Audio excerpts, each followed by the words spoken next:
The air in section Gamma 7, below the Giza plateau, was thick with the dust of millennia and the tang of ozone. Dr. Aris Thorne, a man whose life had been a pilgrimage through the forgotten corridors of time, found himself, once again, at the precipice of a revelation that promised to redefine humanity's narrative. His spectacles, perched precariously on his aquiline nose, reflected the pulsating, almost organic light emanating from the artifact they called the Eternity Engine. For decades, the global scientific community had grappled with the engine. Discovered deep beneath the sands in 1947, its very existence was a cruel joke on the neat linearity of human progress. It was not merely advanced. It was alien, a colossal, obsidian edifice. Its surface shimmered with intricate, glyph-like patterns that seemed to shift and writhe at the periphery of vision, like whispers caught in a quantum breeze. Theories abounded, each more desperate than the last. A weapon of unimaginable power, a stargate to distant galaxies, a universal translator from a benevolent race. Aris, a renowned xenolinguist and archaeohistorian, had dismissed them all with the quiet disdain of a man who understood that truth rarely wore the flamboyant costume of fantasy. "It's not a weapon, Dr. Chun," Aris had once lectured to a hopeful young physicist. "Nor is it a cosmic tea set. Its design principles defy our current understanding of physics. Yes, but its purpose remains shrouded in an intentional obscurity." But recently, the intentional obscurity had begun to fray. New seismic imaging, conducted by an overzealous geological team drilling for subterranean water tables near the discovery site, had stumbled upon an anomaly. Not beneath the engine itself, but miles away, deep below the Libyan desert, a vast, intricately structured complex, unlike anything ever catalogued. And within that complex, a series of murals, untouched by the ravages of time, depicting not gods or kings, but the very genesis of the engine itself. Aris had seen the preliminary scans. The images were burned into his retinas, haunting his waking hours and invading his dreams. Figures, slender and ethereal, with elongated limbs and eyes like molten gold, toiling under a sky aflame. They were not constructing a device. They were performing a ritual, a sacrifice, and the object of their devotion, their terrible burden, was unmistakably the Eternity Engine.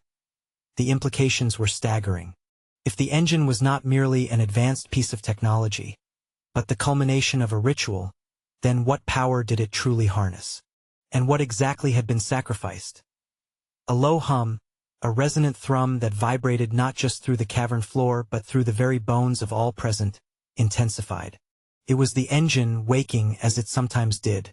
A surge of inexplicable energy would ripple through the facility, causing sensitive instruments to spike wildly, before receding into its usual, passive hum. But this time it felt different, more insistent, more aware. Dr. Lena Petrova, the project's lead physicist, a woman of sharp intellect and even sharper skepticism, approached Aris. Her face was etched with a rare concern. "The energy fluctuations are increasing, Aris.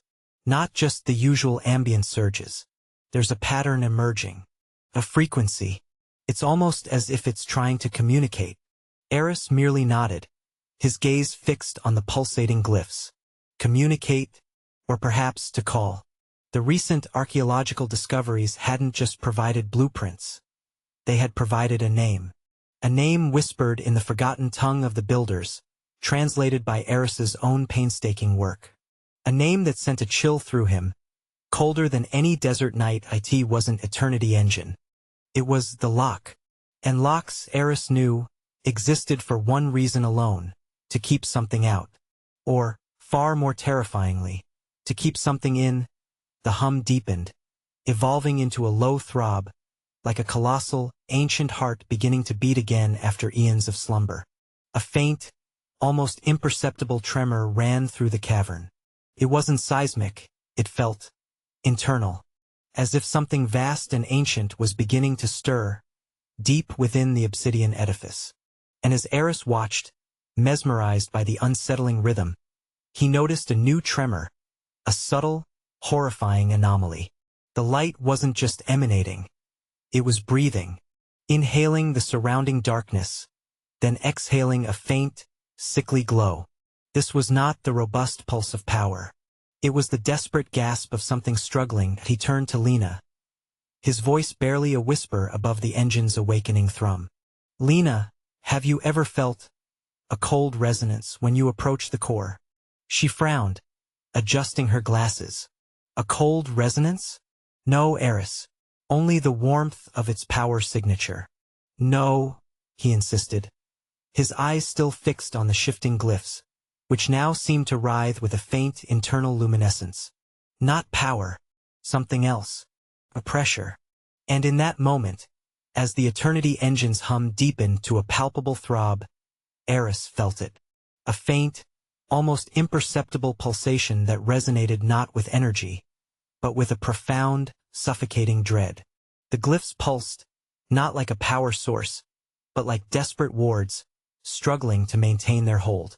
The great silence, he realized with a sickening lurch of his stomach, wasn't the sound of an ending.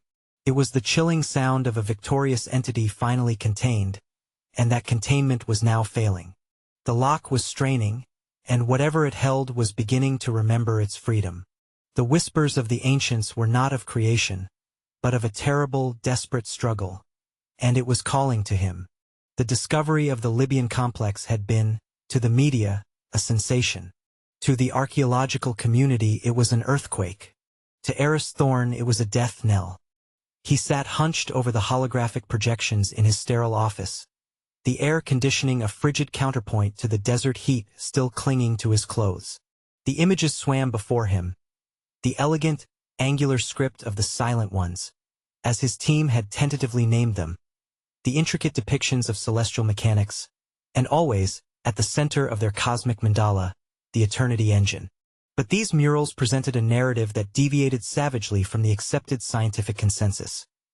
For years, the engine had been theorized as a power conduit, perhaps drawing energy from a localized singularity or a dormant planetary core.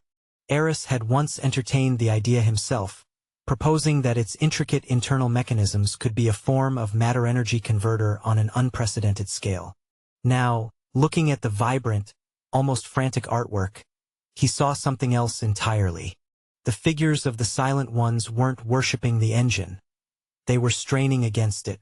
Their hands, depicted with a skeletal delicacy, were not activating controls but binding chains.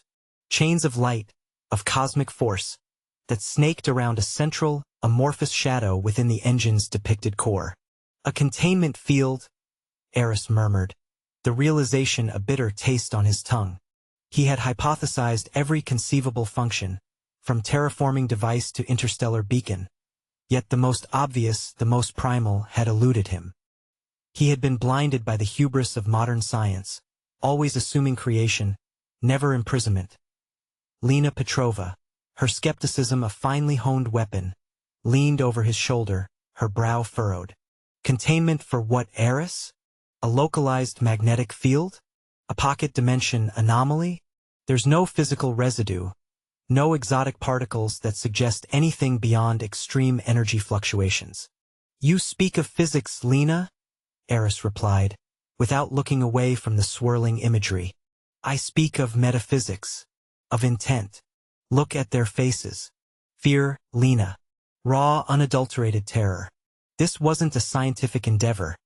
It was a desperate act of survival. And look here." He zoomed in on a section of the mural, highlighting a series of smaller glyphs, almost hidden within the larger narrative. "These are not instructions for activation. These are warnings, supplications, a dirge." He had spent weeks translating that specific sequence, the archaic dialect of the Silent Ones, a labyrinth of subtle inflections and lost meanings. The translation had been fragmentary, incomplete, but the essence was horrifyingly clear. "It awakens the dreamer of stars from its slumber within the heart of void. We bind it with the essence of our suns, with the breath of our worlds, with the silence of our souls, lest it remember, lest it devour." Lena recoiled slightly, a flicker of something akin to unease crossing her features. "The dreamer of stars? Aris, this is mythology. A creation myth, perhaps, or a story to teach their young about cosmic dangers. Mythology often begins as history, Lena. Distorted, yes, but rooted in fact. And the fact here is this: the Silent Ones, a civilization with technology so advanced it makes ours look like flint tools, built the Eternity Engine. And they built it to bind something. Aris tapped the glowing projection of the amorphous shadow. Something they feared so profoundly that they sacrificed their suns, their worlds, their souls to contain it. The implication hung heavy in the air, a silent predator waiting to strike. If the engine was a cage, then the Great Silence event, the inexplicable disappearance of the Silent Ones, wasn't a cataclysm that destroyed them. It was the horrifying final act of the binding itself. They didn't vanish. They became the bars of the cage. Aris felt a familiar thrum resonate through the floorboards. The engine, miles away, yet its presence was undeniable, a phantom limb of dread. He glanced at the monitor displaying the real-time energy signatures from section Gamma 7. The fluctuations were indeed increasing, more pronounced, more rhythmic. A slow, agonizing pulse. What if, Aris began, his voice barely a whisper, what if the engine is not meant to contain an entity in the physical sense? What if it's meant to contain a concept, an idea so corrosive, so destructive, that merely being aware of it would unravel reality? Lena scoffed, but the sound lacked its usual conviction. That's absurd, Aris. Science deals with tangibles, with measurable forces. And what is a thought, Lena, if not an electrical impulse? What is a nightmare if not a chemical imbalance? What if the dreamer of stars is not a creature, but a primal, cosmic consciousness, an anti-pattern that unweaves existence simply by its presence? Aris's eyes, usually tired, now gleamed with a terrifying hypothesis. What if the Silent Ones didn't just contain it, but constantly, actively suppressed it? And what if their collective suppression is weakening? The screen flickered. A new data stream appeared, overlaid on the energy readings.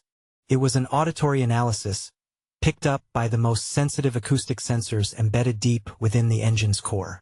A barely audible sound, a frequency so low it was almost subliminal, a resonant hum that seemed to bypass the ears and vibrate directly within the skull. Lena leaned in, her skepticism momentarily forgotten. What is that? Ultrasonic? Aris breathed, his heart beginning to pound. Beyond human hearing. But it's not random. It has a structure. He amplified the sound, filtering out ambient noise. The hum solidified, evolving into a rhythmic pulse. A beat, a slow, ancient, agonizing heartbeat. And then, woven into the almost unbearable pressure of that heartbeat, Aris heard it. A whisper, not of air or sound waves, but of something far more profound. A single, distinct, recurring syllable, repeated over and over again, like an incantation echoing from the darkest corners of pre-creation. Kh, Th. The ancient dirge, the warning glyphs, the frantic sacrifice of the Silent Ones. It all coalesced into a single, horrifying truth. The Great Silence wasn't a cataclysm. It was the sound of a universe holding its breath, praying that the lock would hold.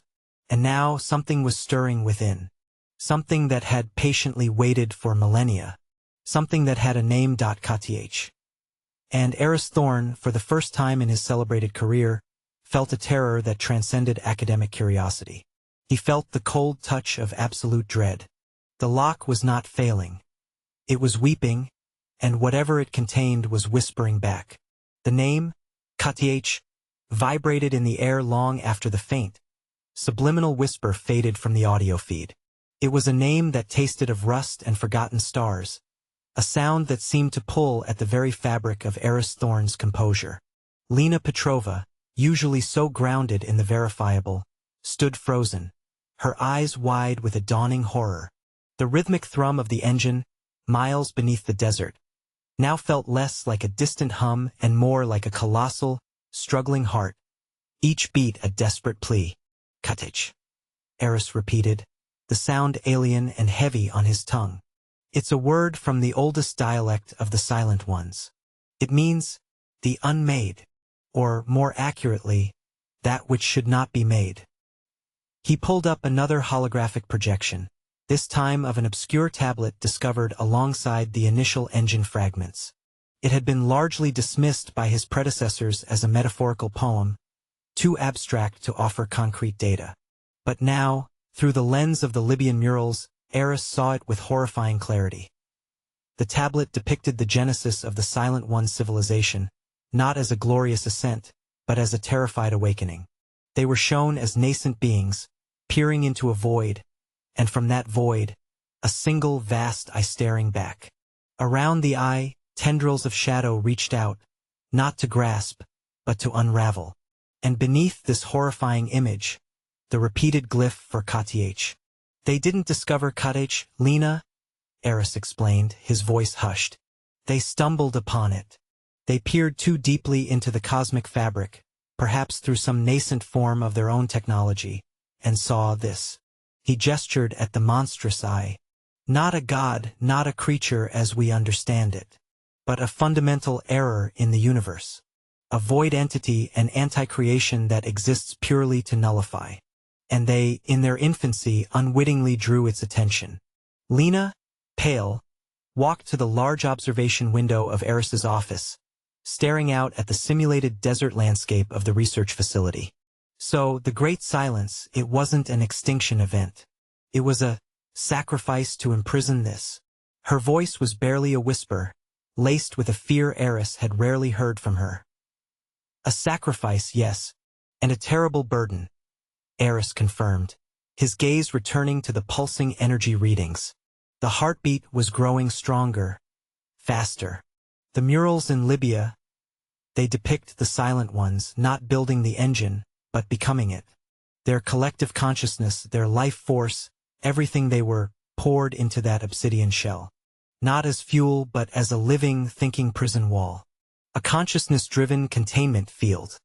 He zoomed in on a section of the Libyan murals depicting the final moments of the Silent Ones. Their elongated figures were shown not falling in battle, but gracefully dissolving into streams of golden light, flowing into the nascent structure of the Eternity engine. Their eyes, once molten gold, became the shimmering glyphs on its surface. Their beating hearts, the subtle thrum that permeated section Gamma 7. They had given themselves, willingly or through desperate necessity, to become the bars of a cosmic cage, and their collective will, their eternal vigil, was finally starting to falter. The implications were staggering, horrifying. If the engine was truly a psychic prison, powered by the collective souls of an entire civilization, then its weakening suggested not a mechanical failure, but a spiritual one. Millennia of endless struggle against an entity that unmade reality must have taken its toll. The Silent Ones were not merely guarding a prison. They were the prison, and they were dying, slowly, agonizingly, allowing their ancient prisoner to stir. A red alert flashed on Aris's main console. Not a power surge, but a resonance cascade within the engine's core. The subtle tremors Aris had felt earlier were no longer subtle. The entire facility was beginning to vibrate, a low, guttural growl emanating from deep within the earth. Lena spun around from the window, her face a mask of terror. What is happening, Aris? The containment field is failing? The power fluctuations are going critical. It's not power, Lena. It's their will. The Silent Ones. They're losing control. The lock is being compromised from within. Aris's fingers flew across the holographic interface, pulling up schematics of the engine's complex internal structure. He had always seen them as conduits and regulators. Now, he saw them as synaptic pathways, neural networks. The engine wasn't a machine. It was a vast, dying brain. He noticed a new detail on the schematics, something he had always dismissed as an artistic flourish on the part of the original designers. A series of minuscule, intricate glyphs, almost invisible without extreme magnification, woven into the deepest core of the engine. They were arranged in a spiral pattern like a draining vortex, and as Aris magnified them, their meaning became chillingly clear. They were not warnings. They were not supplications. They were drainage points. My God, Aris whispered, the color draining from his face. It's not failing. It's feeding. The resonant cascade intensified. Lights flickered throughout the facility. Dust rained down from the ceiling. Alarms blared, a discordant symphony of impending doom. Lena stumbled, grabbing onto a desk to steady herself. Feeding on what, Aris? She cried, her voice trembling. What could it possibly be feeding on from inside a prison? Aris pointed a shaking finger at the spiraling glyphs, which now glowed with a faint, malevolent light on the holographic projection. The silent ones, their essence, their consciousness, their very souls. Katech isn't just trying to break free, Lena. It's draining its jailers. It's consuming their will, their memories, their very existence. And as Aris watched horrified, a new visual registered on the screen. It was a deep scan image from within the core of the Eternity Engine, a live feed. And for the first time, through the shimmering distortions of the failing containment, Aris saw it. A vast, formless shadow, slowly beginning to coalesce. It pulsed, not with light, but with an absence of it, drawing in everything around it. And from its depths, a single, impossibly ancient eye, now half open, glinting with a cold, hungry intelligence. But it wasn't just observing. It was shifting, changing. The shadow pulsed, and then, slowly, agonizingly, it began to extrude. Not limbs, not organs, but vast, ethereal pseudopods of pure non-existence, pushing against the fading golden light of the Silent One's containment field. The alarms escalated to a deafening shriek. The facility began to shake violently.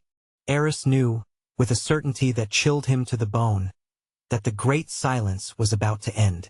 And what would follow would be the antithesis of silence. It would be the scream of a universe unraveling.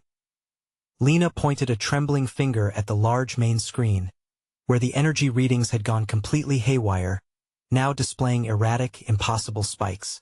Aris, look at the external sensors. Above ground.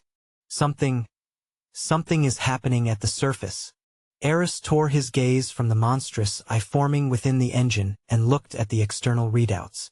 Not seismic activity. Not atmospheric disturbance. But something far more insidious. A gravimetric anomaly. Centered directly over the Giza plateau. A distortion in spacetime itself. A ripple spreading outwards. And in the very heart of that ripple, a faint, almost subliminal hum, now audible even without the sophisticated filters, the same hum that had resonated from the engine's core. The ancient whisper of Katech was no longer confined to the depths. It was rising, and the world above, utterly oblivious, was about to feel the first terrifying breath of the unmade. The lock was not just compromised. It was becoming a gateway. The scream of the alarms was now a physical presence, tearing through the very air of Aris Thorne's office, echoing the frantic vibrations of the facility. The gravimetric anomaly above Giza wasn't just a ripple. It was a tightening knot in the fabric of reality, a slow-motion implosion that seemed to draw light and sound inward. Lena Petrova, her face a mask of primal fear, clutched at Aris's arm, her grip desperate. "We have to evacuate, Aris. Now!" she shrieked, her voice barely audible above the din. "The entire plateau. It's being pulled apart." But Aris was transfixed by the main screen, where the image of the opening eye within the Eternity Engine's core was becoming terrifyingly clear. The shadow tendrils of Katech were no longer merely pushing against the golden light of the Silent One's containment. They were seeping through it like black ink bleeding through porous paper. Each tendril pulsed with a cold, negative luminescence, and as they breached the failing barrier, the golden light of the Silent Ones shimmered, faded, and then simply ceased to exist. Not extinguished, but unmade, and with each unmaking, Aris felt a jolt, a chilling vacancy in his own mind, as if a fraction of universal knowledge had just been permanently excised. "It's not pulling the plateau apart, Lena," Aris murmured, his voice flat with dawning horror. "It's emptying it, draining its essence. What Katech consumes isn't just energy. It's reality itself." He pointed to the gravimetric anomalies display. The readings weren't showing gravitational pull. They were showing a localized absence of gravity, a pocket of non-existence that was growing, slowly but inexorably, above the ancient pyramids. Simultaneously, the internal sensor readings from within the engine's core began to fluctuate wildly, not with power surges, but with increasingly rapid drops in the energy signature of the Silent One's collective consciousness. The heartbeat that Aris had identified was accelerating, not in strength, but in a frantic, dying rhythm, like a drumbeat before a final, inevitable silence. The Silent Ones, they're losing, Aris whispered, the words tasting like ash. KTH is devouring them, piece by agonizing piece. Their sacrifice, it's all for nothing. As if in response to his words, a new, horrifying visual appeared on the internal core feed. The formless pseudopods of KTH, now more numerous, were coalescing, gaining a semblance of malicious intent. And as Aris watched, mesmerized by the unfolding nightmare, he saw something else embedded within the writhing darkness. Glimmers, faint, ethereal sparks of golden light, flickering within the encroaching void like dying embers. These were not reflections. They were the last vestiges of the Silent One's consciousness, being slowly, painfully, absorbed. The effect on the Eternity engine was immediate and devastating. The obsidian surface, once gleaming with intricate glyphs, began to dull, the shimmering patterns fading as if sandblasted by an invisible force. One by one, the ancient wards etched into its surface winked out, plunging sections of the colossal machine into an unnatural darkness. Then, the true horror began from deep within the engine. A sound, unlike anything Aris had ever heard, began to emanate. It wasn't a roar, or a shriek, or a hum. It was a void sound, a resonant, chilling anti-noise that seemed to drain the very air from his lungs. It vibrated at a frequency that twisted the inner ear, threatening to unravel the delicate membranes of his brain. It was the sound of silence being stretched into an agony. A sound that implied the undoing of all sound, and then, above the anti-noise, cutting through the blare of the alarms, Aris heard it again. The whisper, no longer faint, no longer subliminal. It was a direct telepathic assault, a voice not heard with the ears, but felt in the deepest recesses of the mind. A voice that was not one, but a discordant choir of 1,000, 1,000,000, 1,000,000,000 voices, all screaming the same dreadful syllable. KTH, KTH, KTH. But now, the whisper carried a new inflection, a chilling, triumphant hunger. Lena screamed, not from fear, but from pain, clutching her head. Aris, my head. It's ripping apart. Aris felt it too. The psychic feedback was immense, a tidal wave of primordial thought attempting to force its way into his consciousness. Images flashed through his mind. Vast, empty cosmos. Stars collapsing into oblivion. The chilling echo of sentient life being erased from existence. He saw, in a terrifying instant, the true nature of KTH. An entity not of destruction, but of fundamental deletion. It did not conquer. It merely unwrote. Suddenly, with a jarring lurch, the entire facility plunged into darkness. The emergency lights, powered by redundant generators, flickered on, casting long, grotesque shadows. The anti-noise subsided, replaced by an unnerving, absolute quiet. The alarms had stopped. The ventilation system had died. Even the frantic thrum of the engine had ceased. Only the telepathic whisper, a cold, insistent caress in their minds, remained, and the soft, rhythmic sound of falling dust. Lena, shaking, looked around the darkened office. What happened? Why did everything stop? Aris, his eyes wide with a new, even deeper terror, pointed a trembling finger at the main screen.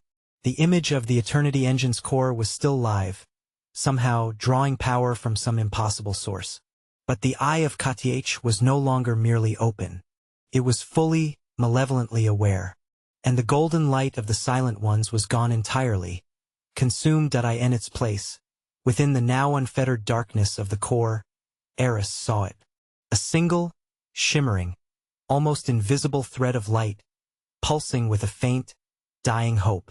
It was a fragment, the last, desperate shard of the Silent One's collective will, holding on by an infinitesimal thread. But it was not holding the darkness in. It was attempting to pull something out, and as Aris watched, frozen by a horror that defied description, the thread of light began to retract, slowly, agonizingly, pulling at something within the heart of Cottage's nascent form. A flicker of resistance, an impossible struggle within the void itself. And for a fleeting moment, as the last fragment of the Silent One's will pulsed with its final, defiant effort, Aris saw it. Not another eye, not another pseudopod, but a vision, burned into his mind with searing clarity. A tiny, impossibly intricate key. Not a physical key but a conceptual one. A construct of pure thought and cosmic energy, desperately trying to escape the encroaching darkness, being pulled by the last, dying breath of the Silent Ones. A key that, Aris suddenly understood, was not meant to lock Cottage away, but to free it. Or perhaps, to free something else that Cottage had imprisoned. The key pulsed once, brilliantly, like a dying star, and then vanished, swallowed by the encroaching void, and with its disappearance, the whisper in their minds deepened, no longer triumphant, but utterly, terrifyingly satisfied. The gravimetric anomaly above Giza expanded with a silent, malevolent grace. The unmade was no longer merely stirring. It was ascending. And the final, terrible truth was that the Silent Ones had not built the Eternity Engine to imprison Kth. They had built it as a diversion, a distraction, a desperate, millennia-long misdirection to hide the true prisoner, and its key until it was too late. And now the diversion had fallen. And the real prison was about to be opened. The silence that followed the complete cessation of the facility systems was far more terrifying than the preceding cacophony. It was an absolute, suffocating void, broken only by the frantic beat of Aris Thorne's own heart and the ragged gasps of Lena Petrova. The emergency lights cast long, dancing shadows, turning familiar equipment into grotesque, alien forms. The oppressive whisper in their minds had receded, leaving behind a chilling residue of Cottage's malevolent satisfaction. Aris stumbled towards the console, his fingers brushing the cold, inert surface. The main screen, miraculously, still flickered with the internal feed of the Eternity Engine. But the image was almost unrecognizable. The core, once a swirling maelstrom of failing golden light and encroaching shadow, was now a solid, impenetrable black. A black that seemed to absorb the emergency light in the room, making it feel less like a screen and more like a window into absolute nothingness. The eye of Kth was gone. It had fully consumed the Silent Ones, and with them the last vestige of the containment field. The gravimetric anomaly above Giza, however, remained. And it was growing. Aris brought up the external sensor data again. The anomaly wasn't just distorting space. It was causing reality itself to ripple. Distant stars in the night sky, visible on the facility's surface cameras, began to shimmer, then stretch, then momentarily vanish before reappearing in slightly different positions, like cosmic flickers on a faulty projector. The horizon line seemed to curve unnaturally, as if the very concept of up and down was being subtly redefined. "It's not just escaping Lena," Aris murmured, his voice hoarse. "It's rewriting the rules of existence." The Silent Ones knew what they were doing. They weren't just containing a monster. They were containing a universal constant of chaos. Lena, still trembling, slowly raised her head. Her eyes, usually sharp and analytical, were wide with a glazed, distant look. "The dreams, Aris? I'm remembering dreams. From when I was a child. Of vast, empty spaces. Of whispers that promised oblivion." Aris turned to her, a terrible realization dawning. The psychic feedback. Kth isn't just a physical threat. It's a conceptual one. It's leaving an imprint, a lingering effect. It's not just unmaking reality. It's unmaking our perception of reality. He felt it too now. A subtle shifting in his own memories. A brief, unsettling flash of a past that never was. A moment where the sky had always been this rippling, uncertain canvas. He fought it, pushing back against the insidious mental invasion. The Silent Ones, he understood, had poured their collective consciousness into the engine not just to bind KTH, but to forget it, to suppress its very idea from the universe, to prevent its corrosive nihilism from spreading through awareness. And now that suppression was gone. And the whispers in their minds were not just an echo, they were a virus. Suddenly, a new alert flashed on a secondary, battery-powered console. A deep-scan archaeological probe, positioned deep beneath the engine's primary structure, had reactivated. It was sending a faint, garbled signal. Aris quickly patched it through to the main screen, which flickered into life, displaying a grainy, monochrome image. It was a cavern. Not the grand, obsidian cavern of the engine, but a smaller, intricately carved chamber, far deeper. And in the center of the chamber, suspended within a shimmering, almost invisible field of golden light, the same light that had once enveloped the Silent One's containment, was a structure unlike anything he had ever seen. It was small, no larger than a human heart, made of what appeared to be polished black stone, but it pulsed with an inner radiance, a soft, inviting glow that contrasted sharply with the predatory darkness that now emanated from the engine above. It was covered in the same intricate glyphs as the engine, but these were not wards or warnings. These were symbols of protection, of comfort, of an ancient cosmic lullaby. And on the top of this artifact, resting in a small, perfectly carved depression, was the key. Not the conceptual key Aris had seen in his vision, but a physical one. Small, elegant, forged from a material that seemed to drink in the light, yet somehow glowed from within. It pulsed with a faint, almost imperceptible golden light, identical to the last fragment of the Silent Ones that Aris had witnessed being absorbed by KTH. The key, Lena gasped, pointing. It's real. And the chamber, it's glowing with their light. Aris stared, his mind racing, connecting disparate threads of information. The murals had shown the Silent Ones building the engine as a prison, but they had also depicted a smaller, sacred object being carefully placed, almost hidden, deep beneath it. An object protected by a separate, more robust field of golden energy. The last, true bastion of their power. The Eternity engine wasn't the prison for KTH, Aris whispered, the pieces clicking into place with a horrifying logic. It was the diversion, the colossal, obvious threat, the grand deception. They poured their entire civilization into it, knowing it would eventually fail, just to draw KTH's attention, to give it something to consume. He pointed at the glowing artifact on the screen. This is the true heart of their civilization. This is what they were truly trying to protect. And the key, it's not for KTH. It's for this. The deep scan probe's signal began to distort. The image of the chamber flickered, then stabilized, but a new element appeared. Dust. Not the dust of millennia, but fine, metallic particles, raining down from the ceiling of the ancient chamber. And then a sound. A faint, grating scrape from the probe's audio feed. Something was attempting to penetrate the chamber. Suddenly, the gravimetric anomaly above Giza pulsed violently. The stars outside stretched into thin, elongated smears, then snapped back, only to appear again, slightly off-kilter. A wave of profound nausea washed over Aris and Lena, threatening to overwhelm them. The telepathic whisper, momentarily quiet, returned with renewed intensity, a hungry growl in their minds. False lock, false hope, truth will come. Aris knew what was happening.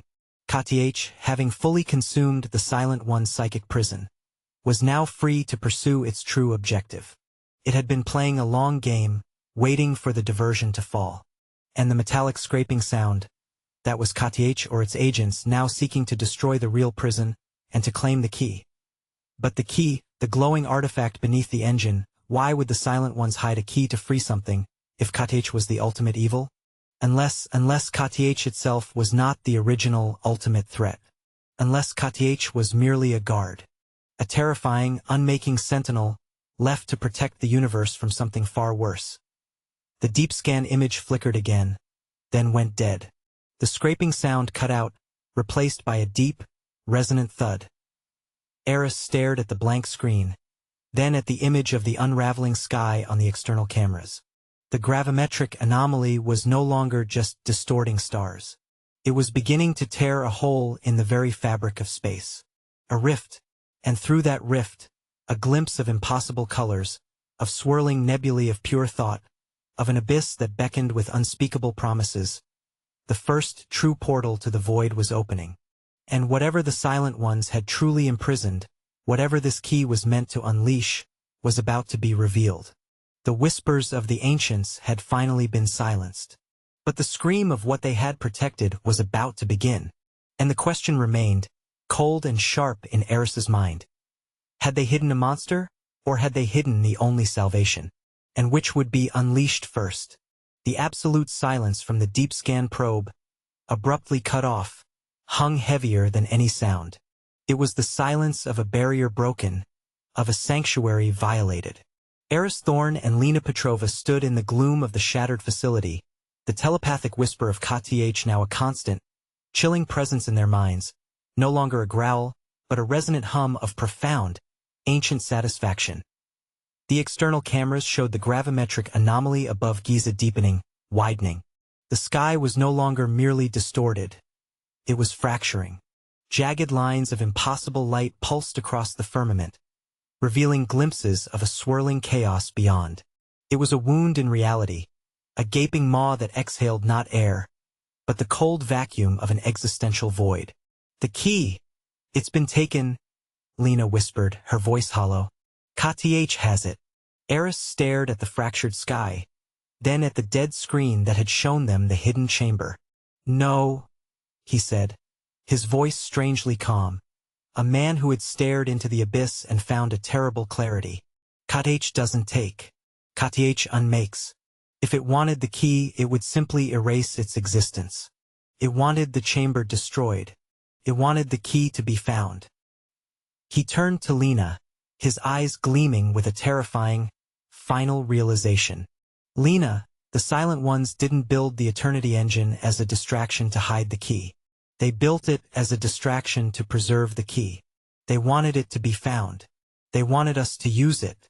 A new image flickered onto Aris's personal, handheld tablet, a message from an auxiliary, highly shielded sensor array that had been tracking the subtle movements of the true key artifact since its initial placement. The message was simple, stark. Relocation initiated. Destination: Eternity Engine Core. It's moving, Aris breathed, pointing at the tablet. The key, it's being drawn to the engine. No, not drawn. It's returning. The gravimetric anomaly above Giza pulsed with renewed intensity. The rift in the sky widened further, and through it, something began to stir. Not KTH, not the formless void entity, but something else entirely. Something vast, ancient, and emanating a cold, indifferent power that made KTH's malevolence seem almost childish in comparison. It was a construct, a geometric impossibility made of pure, crystalline light, slowly pushing its way through the tearing fabric of space. And it was colossal. A silent, unfeeling behemoth that made the pyramids look like grains of sand. Its presence alone caused the air to crackle, the ground to tremble, and the very concept of scale to warp and bend. What is that? Lena choked out, staring at the impossible apparition in the sky. That, Aris said, his voice barely audible above the rising hum of the true entity, is what the Silent Ones were truly hiding, and what KTH was guarding us from. He pointed back to the dead screen, to the black void of the Eternity Engine's core. KTH was the jailer. A horrifying, monstrous jailer, yes, but a jailer nonetheless. It was the ultimate deterrent, a cosmic attack dog to keep this thing locked away. He quickly navigated to an ancient text, a fragment of Silent One lore previously dismissed as pure allegory. It spoke of the great architect of form, a primordial entity that shaped the universe, but whose designs were absolute, unyielding, and ultimately devoid of all life. It did not destroy, it reformatted. It did not unmake. It reordered into pure, sterile perfection. A universe without free will, without chaos, without life. The Silent Ones didn't fear destruction, Lena. They feared order. They feared a universe where everything had its place, perfectly, eternally. A universe with no room for existence itself. And this architect, it's coming. The key, it's not a prison key. It's a release mechanism. The Eternity engine, miles below, began to hum again. But this was a different hum. Not the dying thrum of the Silent One's will, nor the victorious thrum of Katiach. This was a resonant, rising whine of pure, unbridled energy. The obsidian edifice, once dull, began to glow again, but with an infernal red light that pulsated with furious intensity. The key, Aris realized, wasn't being pulled into the core. It was being pulled through the core. The engine wasn't a prison. It was a launcher, a device designed to project the key, the release mechanism, into the very heart of the architect, to awaken it from its deep cosmic slumber. And Katiach, the dreamer of stars, the unmaking void entity, was its fierce, desperate protector. It had taken millennia for Katiach to consume the Silent Ones, to breach the diversionary prison. But in doing so, it had inadvertently cleared the path for the key to be launched. Katiach wasn't evil. It was simply the last terrible line of defense against an even greater, more absolute oblivion. Its unmaking was its form of protection, a desperate attempt to delete threats before they could awaken the architect. The gigantic crystalline construct in the sky was now fully visible, its geometric perfection breathtaking and terrifying. It moved with a slow, deliberate grace, its surface devoid of any feature, yet somehow conveying an immense, alien intelligence. The rift in the sky stabilized around it, becoming a perfect, circular gateway. The Eternity engine, now glowing with a furious red, began to vibrate with a power that threatened to tear the facility apart. The ground beneath their feet buckled. Dust and debris rained down with renewed force. "We have to stop it," Lena screamed, but her voice was lost in the rising roar of the engine. "We have to stop the key." Aris shook his head, a grim, weary smile touching his lips. "Too late, Lena. The Silent Ones built this for a reason. They saw this coming. They knew Katiach would eventually fall. They engineered this final, terrible choice. And then, with a deafening, reality-shattering crack, the Eternity engine unleashed its true purpose. A blinding column of pure, focused red light erupted from the Giza plateau, tearing through the atmosphere, a cosmic spear aimed directly at the heart of the crystalline architect of form. Within that column of light, a tiny, glittering speck could be seen. The key. The architect in the sky seemed to pause. For the first time, its indifferent perfection was met with a direct, violent defiance. The red column of light struck it, not with an explosion, but with a silent, profound insertion. And then, the universe screamed. Not with a sound heard by ears, but by the very fabric of existence. The rift in the sky above Giza did not close. It expanded, consuming the entire celestial dome, turning the night into a maelstrom of geometric patterns and impossible colors. The stars twisted, merged, then snapped into rigid, sterile formations. The air solidified, becoming a crystalline lattice. The ground beneath them began to reshape itself, becoming perfectly flat, perfectly smooth, perfectly devoid of life. Aris and Lena stood transfixed, watching as the world unmade itself, not into chaos, but into an ultimate, chilling order. The trees outside the facility turned into perfect, crystalline fractals. The sand of the desert coalesced into vast, intricate geometric patterns. The very air they breathed seemed to purify itself, stripping away all impurities, all randomness, all life. The telepathic whisper of Katiach had vanished. In its place, a new voice filled their minds. Cold, precise, utterly devoid of emotion.